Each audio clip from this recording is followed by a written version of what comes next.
for this game one between PSG, LGD, and OG. We have a couple of surprises coming in. Well, we'll have a chance to hear from one of the coaches. It sounds like Casey's out there, but Pastorell.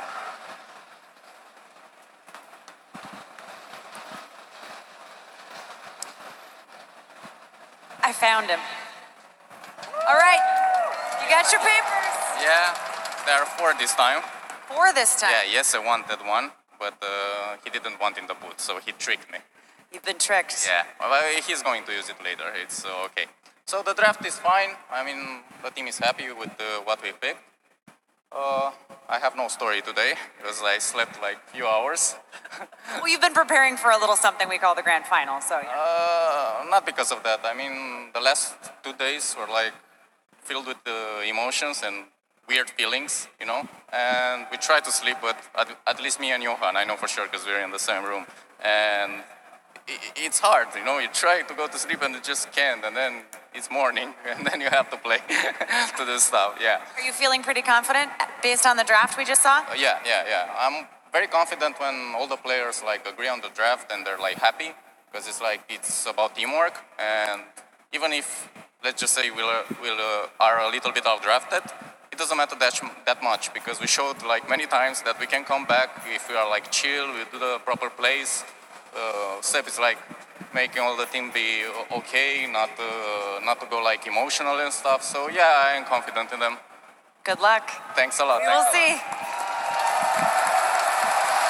Ladies and gentlemen, both teams are ready for the match. And to bring you the grand finals, it's Odie Pixel, Fog, and Ben Merlini. Woo! Yes, ladies and gentlemen, are here. The Dota 2018 International Championships Grand Finals is going to be brought to you by myself, Odie Pixel, Fog. And as everything this year, we're stepping it up. We're making it bigger and better. We've got Ben Wu here, ladies and gentlemen, as we get into game one of OG versus PSG LGD. And lads, we couldn't have hoped for a more perfect draft from both liners. We've got the Sun, the Storm Spirit on one side, and then on the other side, we have OG doing it in their own style. This sort of style, this draft style that we're seeing no one else do here at this international, but it's been working out for them. I'm just happy we have some nice late game drafts that could potentially play out, right? We've got the Storm Spirit on Somnus that can go super late. We've got the Spectre as well. Really looking forward to it. And also the team fights coming into play. OG has drafted a massive team fight lineup. Man, yesterday's series was one of the most exciting series I've ever seen. Yeah. And I've watched a lot of TIs. You know, last time O and I casted, it was when OG won the major. It was back at the Boston Major. Everyone remembers OG versus Abfin. And let's hope we get some games on a similar caliber, and I'm sure we will from what we've seen on the series running up to this one. And I've heard a lot of things about his Monkey King. Let's see how it stacks up versus these other cores. So Ben, you've been watching a lot of Dota lately? Yes. Caught up? Especially TI. Yeah? How about with this, what do you think of this Seb Tree and offlane? There's a lot of heroes that I've seen Seb play. I actually expect more Enigma or Magnus, but his Train Protector is, I'm not sure how I feel about it, honestly. What do you think? What is it about the trend, do you think, that Seb sort of sees in it as a hero that other teams aren't really at the moment? He plays it a lot of just lane pressure. I think the last time we saw him play, he didn't go the Nature's guys. He actually goes for just having the Leech Seed as well as the Living Armor to help his lanes. And Jerax. Just not quite there. Not going to get it this time, but a good shot there for Jerax.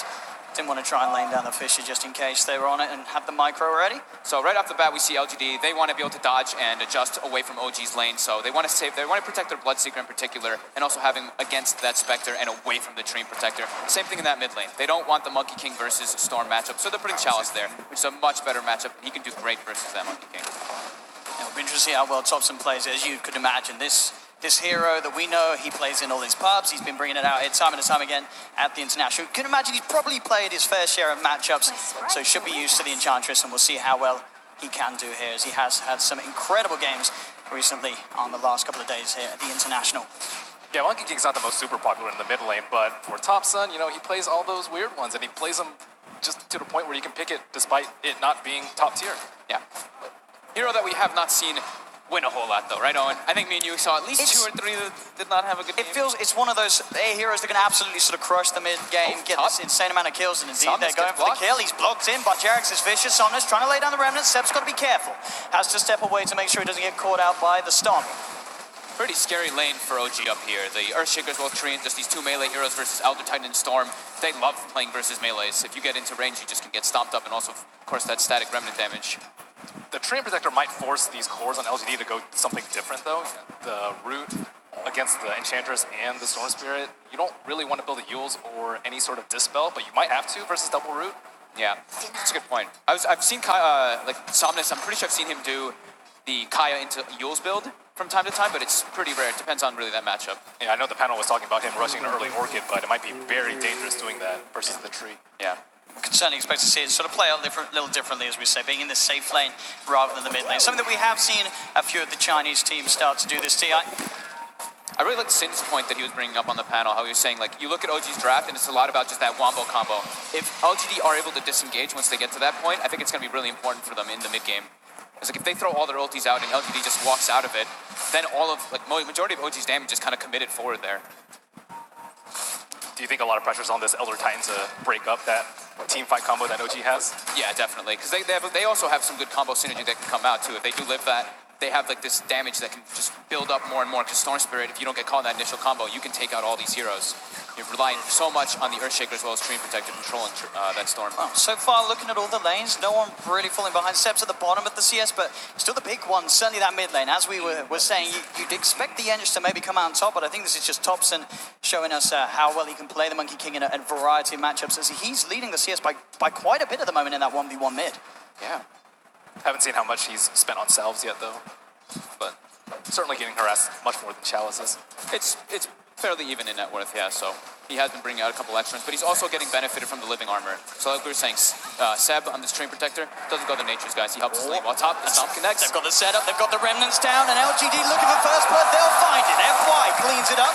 I'll turn towards Jerax, giving him a quick push as he has to back away. Bottom lane at the same time, Ame trying to chase down Big Daddy. He gets the cold embrace off with the use of that mango. Anna starting to punch into Ame, forcing the Bloodseeker back. Nova with the Nova, can he find it here? Big Daddy Nota goes down. Can Anna get the trade? Chasing down the CMX. Nova, is he speeding up? He's running, but the dagger's back up. Anna will find the trade. As he get the 1-for-1 down on the bottom lane. Of course, Anna getting that kill. 17 for 3 at the moment on the Spectre. He's certainly struggling a little bit, but he's still getting a fair bit out of that bottom lane. He's having to spend extra on regen too.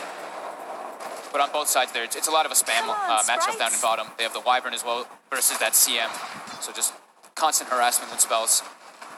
Yeah, that's definitely where we're sort of seeing that slight 1k advantage for LGD, as you say, is the expenditure of the cores of OG on that early regen. So do you need to build any items on the Enchantress to deal with the crit from the Monkey King? Like, she doesn't have that much armor, and that Jingu is going to hurt her really bad. I've seen a lot of Enchantresses get almost two-shot by Monkey Kings if they're able to build up the stacks. Yeah, that's a good point. The Killa gives you a tiny little bit, but I think maybe we could see something adjusted, maybe like a medallion, maybe some casual just armor item like that. I feel like sometimes when we've seen that matchup, like down the line, obviously in the later stages of the game, we can expect like an Eon Disc to come out the Enchantress, perhaps. Maybe even on a few of these heroes to sort of help protect them against that huge physical burst that Thompson's going to have later on. I think one of the important things for the Enchantress is, I mean, it's an item that you tend to get a lot in the Ench, but versus Monkey King, it's like the best, the Hurricane Pike, because you can actually mess with his interactions, his ulti a lot, and just keep that distance away. So it might be some type of item rush like that just to keep that distance. See top lane Somnus, 29 for 5 at the moment, against Seb's 17 for 5, so definitely the lane where we're seeing the biggest difference between both sides. As they're keeping a good hold of it up top, PSG LGD. They have so much freedom in this because they have their CM aura, so constantly able to spam the scan. The courier gang coming in as Thompson ready to strike, but Somnus and FY, as you say, they're backing up. They're keeping it safe behind the tier 1 tower. No-Tail will show himself mid as he comes in to sap up some of the XP and help with the D-push. The Chalice is getting a fair bit of damage onto this tier 1 mid. They're swapping up the lanes. They want to have that Monkey King versus Storm before he hits 6. And Thompson is actually saving skill points, which is kind of cool on the Monkey King. 2-0-2. Will choose what he needs to commit for it afterwards. His bottom. Ame's just diving in! And he gets away with it as Anna was all on his lonesome there. No support backup there at the moment, of course, with the movements from OG supports to other lanes. LGD just one step ahead, though. They had that scan. They knew where the Monkey King was going, and then they had a TP, the Wyvern mid, and as soon as they saw that happening, took advantage of it on Ana bottom. I don't think they can leave Ana alone like that almost ever. Yeah. I mean, really versus any of the heroes that decides to lane up, unless it's some weak support, but one of the dangers of first phasing a spec. Yeah. definitely going to get punished in that lane Jerax. phase. FY could go on FY. They've got the Fisher out. Anna and Thompson closing in on him as FY will try and gets a fair bit of damage out into Jerax, but not enough to bring him down with it. As FY will fall. Still, overall, PSG, LGD just having that sort of lane control across the map, that a little bit stronger as they lead 2K mid lane. Sure, Seb's trying his best to keep this tower alive, but each siege is going lower and lower. Top lane, Thompson gets in, is able to punish something. Gets the burst out of the Salisbury. We have the rupture onto Anna. Anna getting himself away from the tower, but Ame is there ready to chase down and will find Anna in return. Great read by Ame. He already knew that Spectre had TP top to deal with this. Chalice. Wow. That sort of movement from the middle lane to the top lane from Thompson, sure, it did find the kill on Somnus at the end of the day, but it's really opened up that middle for Chalice, as we're seeing as Thompson. He has got the Jingu Mastery stacked up, jumps down, the Fisher's there. He's got the lifesteal, but it's not enough. Ame with the blood right, bursts down Thompson before he can lifesteal back up to health. They're trying so hard to keep this mid tower alive. If they just keep rotating heroes in to make sure that they can keep the living armor going on it, but Chalice really trying to press the issue. Yeah, Seb isn't high enough level despite being the offlaner to really keep this tower alive. He did actually go for the 3rd point in living armor, but Enchantress is gonna sit there, try and get those wagons up as you can with that Blightstone. Still pretty healthy though. As long as they can keep these towers alive, they can certainly play into sort of the hands of the late game Spectre that they do and with Anna. We've seen it time and time before here from OG on the main stage. In games, even where they get fairly far behind in the mid game, as long as they can keep the game going, there's a high chance that the Spectre's going to be able to do some incredible things in the team fights. There's smoke from Wyvern trying to get some boards out, but don't know if he's gonna get it broken. Not spotted, but smoke broken. So the one thing I look at LGD's draft, if we do get to those later stages, they do have good amp damage application. FY caught very deep in there. X-Nova's going to come across and look to help out. He's got the Frostbite, holding back Thompson as FY still backs up. Jerax comes in with a TP. Thompson decides to turn towards Chalice, but the untouchable means he can't go for it. He goes straight for the TP out. He's actually going to hold his place here as he can't get away. They catch out Thompson. Back towards the mid lane. Anna with the horn joining in, looking towards Ame, but Ame, he's too fast with how low OG's members are. Seb getting beaten down by Chalice and X-Nova. PSG, LGD take a second. Anna, can he find anything in return? He's got to be careful. The damage from the impetus from Chalice adding up. He's still got that clarity ticking as well, so he's going to have extra mana if needed for that extra bit of damage. As Anna tries to run away, but the clarity, it didn't get cancelled. He had the mana regen to get those last few impetus out. Thirst. What an ability. Giving you vision on that tree line there just because that Spectre gets low. And you can see them, they're still trying to fog them, but it's not doing them any good at this point. This game's going a little bit too fast, I would say, for OG's pace. They want more time for the Spectre and the Monkey King to get items, and the Tree to just kind of hold off their T1s. At the very least, this T1 is still up for OG. So they are losing heroes, but not their T1s. Yeah, I mean, this Bloodseeker and Enchantress are getting away with way too much right now. The Storm, sure, getting shut down a little bit, but those other two are a big problem right now for OG. How are we doing on levels? So we do have a couple level 6s coming online. Pretty much almost all of OG except for Jerax, while on the side of LGD, they do have two level 5s on their support still. We're going to see for those rotations coming out with all those ults. As Seb will be going for the Meteor Hammer build. Oh, mate. Looking to set up onto Seb. Leads in with the rupture. Seb. Into the trees he goes. Still pretty high on health at the moment. FY gets the Echo Stomp out. The ult from Seb being used to hold back Ame temporarily. And this is buying time for the rest of OG's coming. They have No Tail from the side. Chalice with the images trying to finish off Seb. The Winter's Curse will hold back the two of them. So No Tail makes sure that Seb can get back to safety. Get away from this reaction from LGD. That's two full defensive ultis used by OG, though, to protect themselves as top. The pressure on Ana. The wraparound from X-Nova. He's got the Frostbite onto Ana. Can Somnus offer up the damage? He's bottle charging up, so he has that extra bit of mana for that extra bit of burst. And Somnus, just enough fuel in the tank to take down Ana. Again, Ana sort of being caught out in these situations where OG supports her elsewhere. And bottom lane FY goes with the stomp, but Ame's backing off. He knows Jerax is in. Jerax leading him with the Fisher. Thompson looking to chase him up with the Primal Spring. He's got the Boundless Strike down. Is it enough control to allow the rest of the team to come through? Bloodbright from Ame trying to push OG away from chasing for the kill, and he'll be successful as OG back off. Ame will stay safe. LGD is heavily outmaneuvering OG right now. They're splitting them up all over the place. They're making plays on each of the lanes, so it's forcing OG to react, and then it's making Ana very weak in this laning phase, unable to really find a place for him to actually catch back up. I do think No Tail has been doing a really good job of being in the right place at the right time to stall these pushes, make sure the T1s don't take that much damage. Yeah, they're still giving up a few kills down there, but I think it could be a lot worse if he were just a few seconds later to each of these engagements. Just a bit of a Rassi onto Chalice, unlikely. But between the two of these heroes, they have the damage to bring him down at the moment, especially with X-Nova around. Jerax has got to be careful. Takes a bit of heavy damage there from the impetus. Does also have Seb in the tree line. They're going to try and set up, but they're walking with the Echo Slam. Do they have the burst? Anna comes in with the Spectral Dagger. Is it enough though? Chalice, he's got the Untouchable. He's going to survive. He's still alive for now. Chalice, he's running. X-Nova with the slam of Seb. He's in with the ult. They get the kill. X-Nova, those going to be cancelled straight away by Jerax with the Fisher. X-Nova tries to TP out, but OG, they'll set up for the double kill. They get the kills in the middle lane. And Thompson gets a kill down bottom on the Elder Titan. And that lead that LGD had, it's been knocked down by a couple of thousand here. Just a 3K advantage for that PSG LGD now after that fight. Chalice feeling himself just a little bit too much there, right? Just walking into the It tower. looked like he was going to get away. I mean, they did commit pretty heavily for that kill, but definitely worth it at this point. Look at that money. Somnus cleaning up a hefty stack here that's going to give him a big jump towards that Kaya. They've been using that stack actually with FY. You know, the Elder Titan that we talk about so much, that's how you really enable that hero in the laning phase. Just stack up that hard camp, use it for your spirit, and then they have the Storm to farm it. Thompson's been doing a pretty good job of keeping up the network too, because he's kind of the one that has to run around and make a little bit of space for the Spectre so he can hunt and get some kills, but he's still number 2. He's very close to having the full Echo Saber done, so he's going to almost be sort of guaranteed to get up the Jingu Mastery stacks in each of the fights and get that burst heal off with the Boundless Strike. I think LGD. that's just like the best build that you can go now in the Monkey King. So you just get involved all the time. All the other builds we've seen, like the Battle Fury, it's very slow. And, I mean, that's not the meta at the moment. Especially when you have a Spectre. Yeah, especially with that. So they can chill for a little bit, wait for their ultimates to come up. I would say OG are way more ultimate based, so you know you want to fight in those 2-minute rotations and just use Winter Wyvern and your Treant to stall out those T1s until those ultimates are up. And if they don't want to fight, you're okay with farming because I think you have the better late game right now. It's tier 1 mid, pretty much back up to full. The power of the Treant Protector. That is, I mean, that was down to like 100 HP at one point from that 5-minute wave. They threw enough bodies. Yeah. Worth. Definitely worth it. That tower is, we say, like the most important tower to defend, especially when you're playing with the Spectre lineup, so you can farm your jungle, have access. CPS LGD wanting to make a move up here. They'll scan out in the trees. They know that No-Tail's in. But he's one of the trickier kills to get with the Arctic Burn as he does start to retreat. Nova looking to come across, but he's already back by the tier 2 tower. No-Tail will be fine as PSG LGD desperate to sort of make a play around here as they have those 3 observer wards down.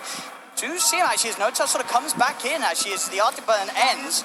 They're still very hesitant though. The Winter's Curse out on the side. Jerax, can he set up onto FY? He's got the Enchant Totem. Chalice is coming in though. OG have to be careful as the Impotent start flying out towards the Earthshaker. Jerax taking a lot of damage here. They try with the Earth Splitter, but it won't quite catch him. The heal there from No-Tail with the Cold Embrace, keeping Jerax safe as well. They're just trying to stall these towers as long as possible. But on the bottom, Somnus with the zip in, they find him. Burst down the Spectre before he's able to TP away. At the same time, OG want to make a play down top. They know that they went for the play down bottom PSG LGD, so OG want to punish this. They jump forward, Boundless Strike, Echo Slam on top of the Enchantress, but Chalice's healing is not enough. The Wukong's command finishes it. He can't out-heal that amount of damage. Arme has turned up to the fight. On the side, Thompson cleans up a second. Double kill for the Monkey King as he finds X-Nova on the Crystal Maiden. They have surprisingly good catch on the side of OG. I wasn't able to expect them to get that many kills, but they're really good at setting up with the Wukong's command. long set. Awesomeness. In he goes onto Jerax. The Cold Embrace there from No-Tail though. Thompson with the Boundless Strike holding back Somnus. They've got the Enchant Totem. They've got good control, but the sleep from FY onto Thompson stops him from getting the Jingu Mastery. Tags up Somnus to the side. Looks to Jerax. The fish is down, but No-Tail sort of blocked him with FY. They're still trying to get the horn. Somnus went too deep. He gets punished. The horn play from Anna, finding one, maybe even more. It's FY. He's been surrounded. The Stomp, sleep onto 2. Seb's coming in as well, though, so FY. He'll have to retreat.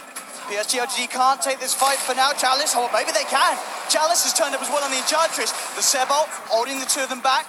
Anna and Jerax backing away. Seb, he's being looked at by Arme and Chalice. He'll go for the TP out in the pit. He'll be safe. And they can't cancel this. They get out. PSG LGD still maintaining the lead. They're trying to chase down Anna. And they've got him. X-Nova with the wraparound. They didn't expect the CM to be there, OG. Where the hell did he come from? He was actually on a warding expedition and just comes around from the back. All right, they see the line was giant instantly by Jerax. He's like, wait, what the hell is CM doing there? Perfect position indeed for X-Nova to find himself in. Thompson build-wise going for the Maelstrom next, helping him keep up with the farm.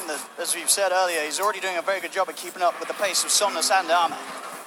So they're unable to kind of kill the Monkey King and the Spectre. They just generally get one or the other in these fights. It looks like Thompson is getting there. He's trying to get the life steal up. Does get it. Can he find the connection? Somnus is actually out of mana. Thompson walks out of range off the stomp. He's turning to Somnus. One more hit will do, but he can't quite get in range. F5's there with the block off.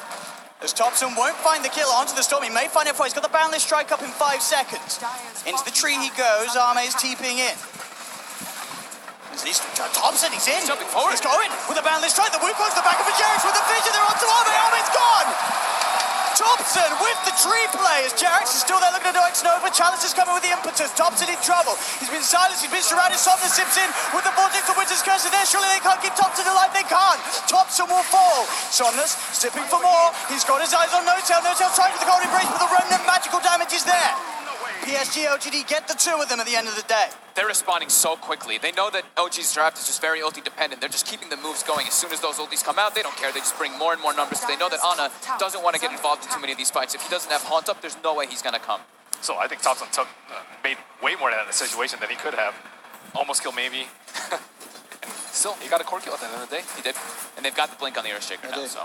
So that sort of combos we saw there was already pretty impressive with Jerax just being able to offer the lockdown of the Fissure from outside the Wukong's command. Now he can actually get in there, offer that increased amount of chain stun that will allow time for the Wukong's command and Thompson as the Monkey King to get his damage out in the team fights. My slight concern for OG is that they don't have these 3 cores that are farming. Because you see the Train Protector, he's actually almost same net worth as the other Titan. So it's going to be like Jerax who has to really pull it up and just get a little bit more of that gold for his team. They're We really still haven't dependent on seen the full strength of their team fight, though. They have the Root and the Wukong's command. If both of those come out when he has some stacks up, it's going to be really nasty for LGD before they get their PKBs.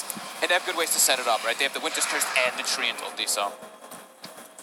Right now, it's usually 4 of them fighting, 1 of them farming, and then someone else dies and kind of repeat, but sooner or later, they're going to have to group up. Well, they're hunting for Ana. X-Nova goes for the vision. Somnus zips in. The Horn will be popped down. Is out of there. He's jumped over towards the mid lane, but Chalice is there as well as Arme. The rupture, the impetus. A boundless strike comes out, but it won't save him for the blood right. Arme gets the kill on the Spectre. Ana down for 30 seconds. OG still hovering around that middle lane. Ana's been incredibly good at finding farm specters throughout this tournament, but this game, LGD are even better at shutting him down. Yeah. He's looking for the setup opportunity. As you drum, The Echo. Fissure, bam! They get Chalice, he's out of the picture. There's the Blink Dagger reveal from Jerax, and he gets a big core kill.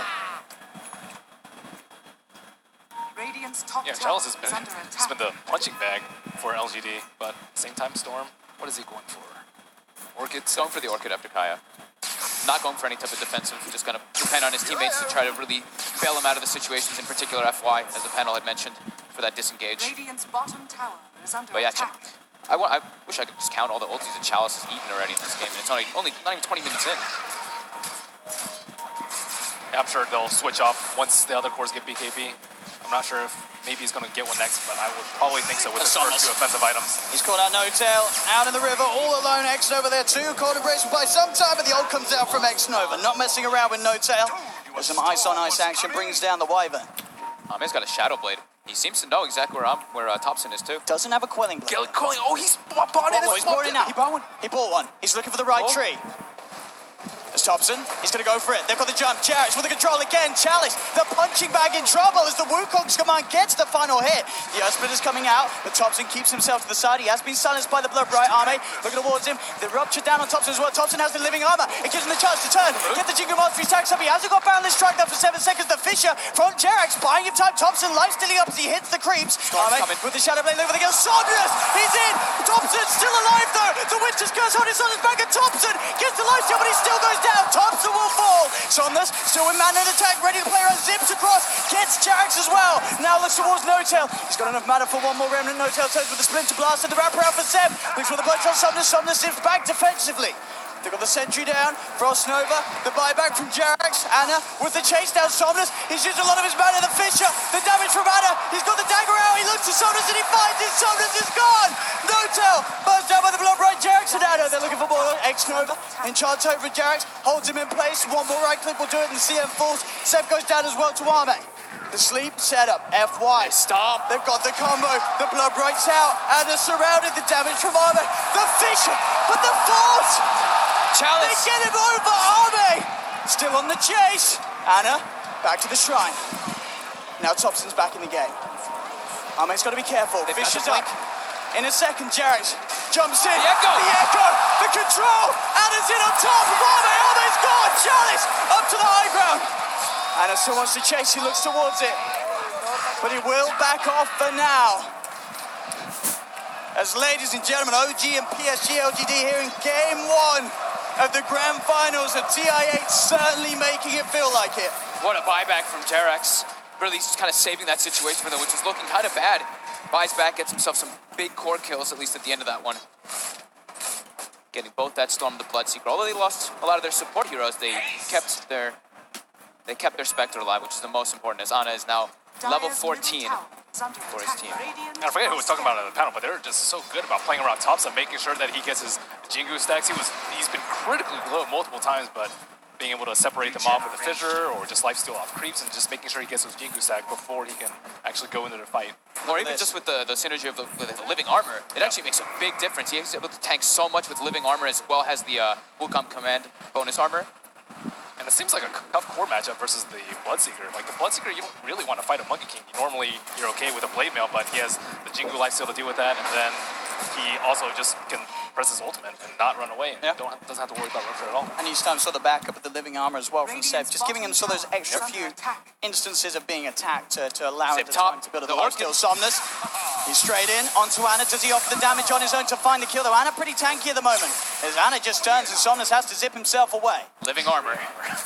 Every single time is coming out from Seb. I mean, it's doing a lot, this Trian. It's keeping OG's cause alive against these sort of little pickoffs. And still, PSG LGD, they may be 6k ahead, but they're still only taking one tower down at the 23-minute mark. Seb's keeping the rest alive. And Seb's already got his Meteor Hammer finished. He's got his, of course, that ulti's going to be coming out level 2 soon. So he's got the combo. They've got so many combos on OG if they're able to just sandwich it all together. Yeah, they need the BKBs, but at the same time, they still have to deal with two ultimates that go through BKB and the Monkey King ultimate, which is still going to do a ton of damage. So LGD, I mean, yeah, they do have the gold lead, but BKBs don't mean everything here. Seb, down bottom, just continuing to deal with the push by himself. The rest of OG starting to swarm over PSG LGD's half of the map. You have Thompson in the jungle. You've got Ana getting a lot of space up top, putting some pressure, in fact, onto PSG LGD's own tier 1 tower, which is falling very low on this top lane. And he's got his Manta style. This is such an important pickup in this game, just so he doesn't get killed on those split push. You have to deal with this Frostbite or silences coming out from the Bloodseeker and Storm. Seb. There's 3 heroes down here at the moment from PSG LGD. He's just spamming every single wave with Meteor Hammer and just keeping that living armor going on those tier 1s. It's taking a lot of resources from PSG LGD down there. And they're not really getting away with what they want to achieve. Ideally, they find a kill, but Seb, he's playing very hidden. Yeah. They don't seem to have the preparations to catch out the Trian. Yeah, OG's done just such a miraculous job of keeping these tier 1s alive. It's pretty crazy. And they're also scared. Like at any time, the Monkey could be in the trees on bottom lane. They could set up with the Spectre on. Here he goes. He's thinking about popping the Wukong's command top, and he will. Looks towards X-Nova. X-Nova caught in the middle of the ring. And it comes over as well to join in the kill. The 3 of them find one. TPs are coming in. Chalice. And he sets something up with Ame. There's that. Look at the jump here on the control. Jerax straight in on an Ame. And Ame pops the BKB, but it's too late. Somnus finds Notel on the side. The buyback's going to be there straight away from Notel. Somnus zipping across towards Jerax. The ult out from the CM, but the Meteor Hammer from Seb's coming down. They've got the Change Sun onto X-Nova. Anna's still alive for now. They get the double kill, the cold embrace. Keeping Anna alive. The Winter's Curse holding back the attacks off the Chalice and charging so fly. It'll fall. Triple kill for Anna. Anna, can he survive? He gets up to the armor and he's still alive for now. The armor from Seb, keeping the Spectre safe. Thompson will fall though, dives too deep. Anna wants to find Somnus, pops the Manta style, they get the kill. It's an ultra kill for Anna, he's still alive. Chalice, he wants this, but can he actually get it? He's got to back off. Anna will TP out. And the definition there of friendship and team play from OG.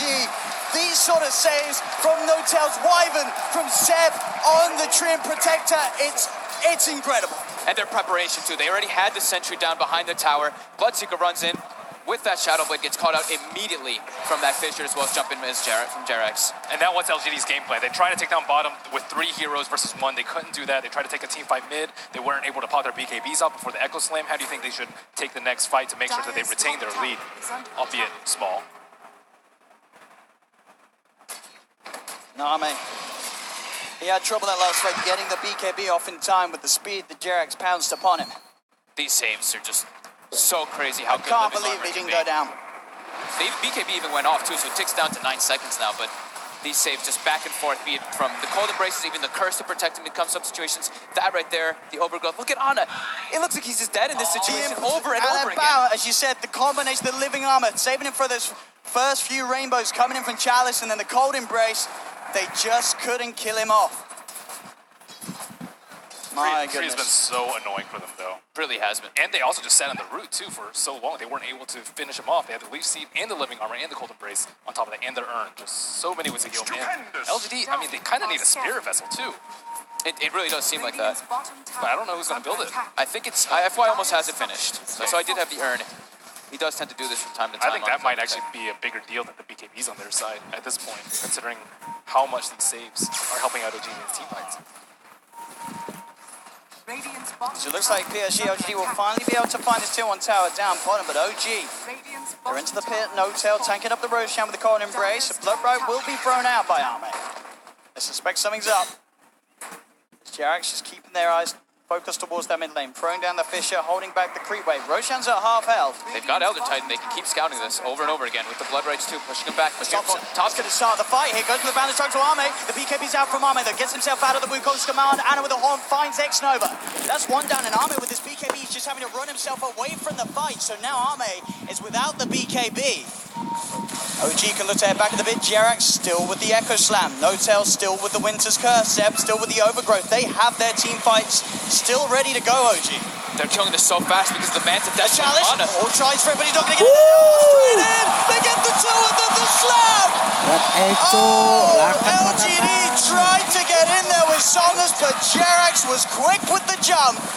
That was an impossible jump. They even had the Meteor Hammer queued up for when it was about to die, so maybe they get the kill, but I don't think they get the Aegis, and they definitely don't get away with their lives. They have everything. Like, OG still had all their ultis ready. Yeah. Thompson, he's hunting for more. He knows that Arme doesn't have BKB for 20 seconds. He's got the dust, he's got the preparation. Jerax is in with the fish, they have the control. The enchant Arme's gone. Not satisfied with just a Roshan. Thompson quick to hunt for more, getting that kill on Arme. Arme's out of the game for a full minute, and he has not got buyback. The teamwork and synergy by OG has been spectacular. It's a show of Thompson and Jerax constantly getting the control over and over again between these two heroes. Ooh.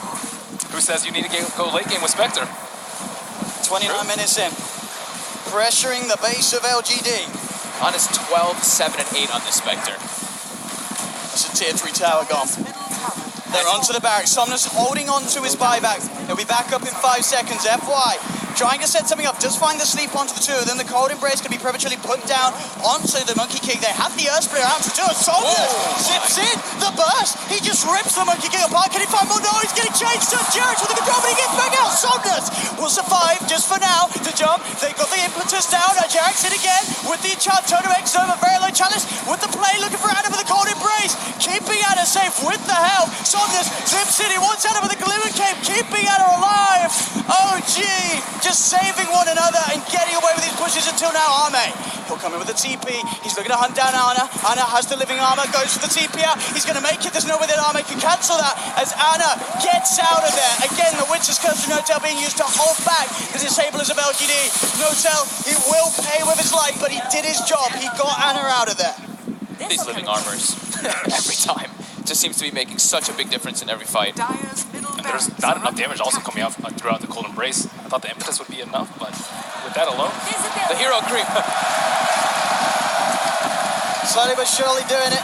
It's not doing. Actually, it's not doing it. Five It's doing less damage to the region. He's doing a little bit more damage in the region, but it's gonna take a long time. The creeps will spawn, and goodbye, hero creep. Oh, X-Nova. Looking to get some information as he goes in deep with the Invis rune. OG, they're sending a mid. Again, their ults are up. They've got the Wukong's command. They've got the slam. They've got the horn. 4 siege creeps in the mid lane. He's got to run them away. But that's their best tower push, and they still haven't done any damage to this T1. It's at full HP. Oh, this could be really big for the future setups too. OG actually still has a base ward that LGD does not know about. And they've still got that Aegis on Ana, of course, with that save play being made. They can certainly look to try and push again. 5 seconds until No-Tail's back in the game on the Winter Wyvern. Killing the Spectre is seeming to be almost impossible now for LGD. Once he gets a heart on top of this too, he's got the 500 health talent from level 20. I don't know how they bring this man down. They're going to have to use everything onto the Spectre, and it's going to give so much freedom for Thompson in the fights, as well as Jerax. haven't really been feeling the impact of this Bloodseeker dude. He was doing pretty well in the first 10 minutes, especially with the thirst, but I mean, he has BKB and he's still useless. He's number 2 on net worth, but he feels like he's like number 6. He can't get into the fights, right? Like versus Monkey King, versus the Winter Wyvern, versus the Earthshaker as well. There's just too many things for him to actually deal with on this Bloodseeker. Somnus zips in, trying to clean out the creeps, but the creeps are going to be able to keep themselves alive for now. They'll jump in, Chopson with the BKB that reverses by the Fisher on top of Chalice. Chalice is gone for 70 seconds, and he went full in on the Aghanims purchase. He does not have money for buyback. Zipping from Somnus, looking to get himself on top of the Spectre. Can he finish up this kill? The Adder, he's going to be kept alive. The Urnhill, he's fine. The Winter's Curse holding back Somnus. The dagger's out onto Somnus. Somnus has to zip back towards the base. Arme tries to go forward, but Jerax, in with the counterplay, jumps in, echoes out. The barrel strike for Thompson. They take down Arme. Arme bites back with the melee racks. They're already taken down in this middle lane by OG. They've got the FY sleep set up into the flow. Bright Anna with the Manta style. He's fine. More than fine as he gets out. Will start to be healed up by that Urn. Still has the Aegis. As OG now with a 5k lead and a melee racks up. And add a heart now to that Aegis. Oh, yeah. They do not have enough damage because they have to build these defensive items. I mean, I guess maybe it hasn't really, but Bloodseeker's no way you can kill him. Maybe if he turned that into a Silver Edge, or maybe had a Halberd to deal with this Monkey King, but this BKB just actually feels useless in this game. But what it is, damn if you do, damn if you don't. Yeah, there's just too much control and team fight on the side of OG. And they're just way too tanky right now for LGD. Yeah, and if you try and go for pickoffs, you never really know where the tree is, and the Spectre can haunt in, so they're also really scared to go down that route to try and take this victory. Yeah, they've got it's just so many different forms of initiation on the side of OG that LGD, their initiation is like the Storm has to run in and try to start the fight, and then poor Ame tries to run with the BKB, but there's just crazy amount of control that goes through it. So maybe with this Manta style, he can try to play around it a little bit better once he finishes this on the Bloodseeker. Chalice looks like he's eyeing for a Lotus Orb next. Do you like this choice? Oh, Thompson Can reflect a decent amount of spells and also remove the straight in. himself, but Finds the FY, they pop the ult as well. X-Nova's going to TP in. That's the gem! they just got the gem too. They're buying back on FY. PSG LGD desperately want to try and take this fight somehow. They know Thompson's Wukong's command is about to wear off. He'll jump himself out to the side. He's back up to the trees. There's the Winter's Curse, holding back the two of the Manas in. They're ready to fight this OG despite PSG LGD being the ones buying back into it. Jerax in with the stun control. They'll burst down Arme. Arme's down for 90 seconds. Chalice is dropping as well as the orb from Anna comes out, splitting LGD apart. Anna into the trees, looks towards FY, steps back to avoid the Echo Storm. Chalice still being chased down by Thompson. One more swipe will do it. They get Chalice, they get FY, and Somnus and X-Nova are just left to try and pull the creep wave away. He'll zip across, but Jerax with the Echo Snap. The Orchid comes out onto the Shaker. They're trying for the return, but the self-fuels keeps Jerax alive. He's safe. Somnus trying to run. Fisher, Boundless strike. Do they have the damage in time? They do! Oh, gee! Again and again and again in this game one. Pulling off these incredible plays. And G is gold, ladies and gentlemen. OG taking game one of this best of 5 in the 2018 International Grand Finals. What teamwork by OG. Every little thing coming together. The Earthshaker and the Monkey King, just the control coming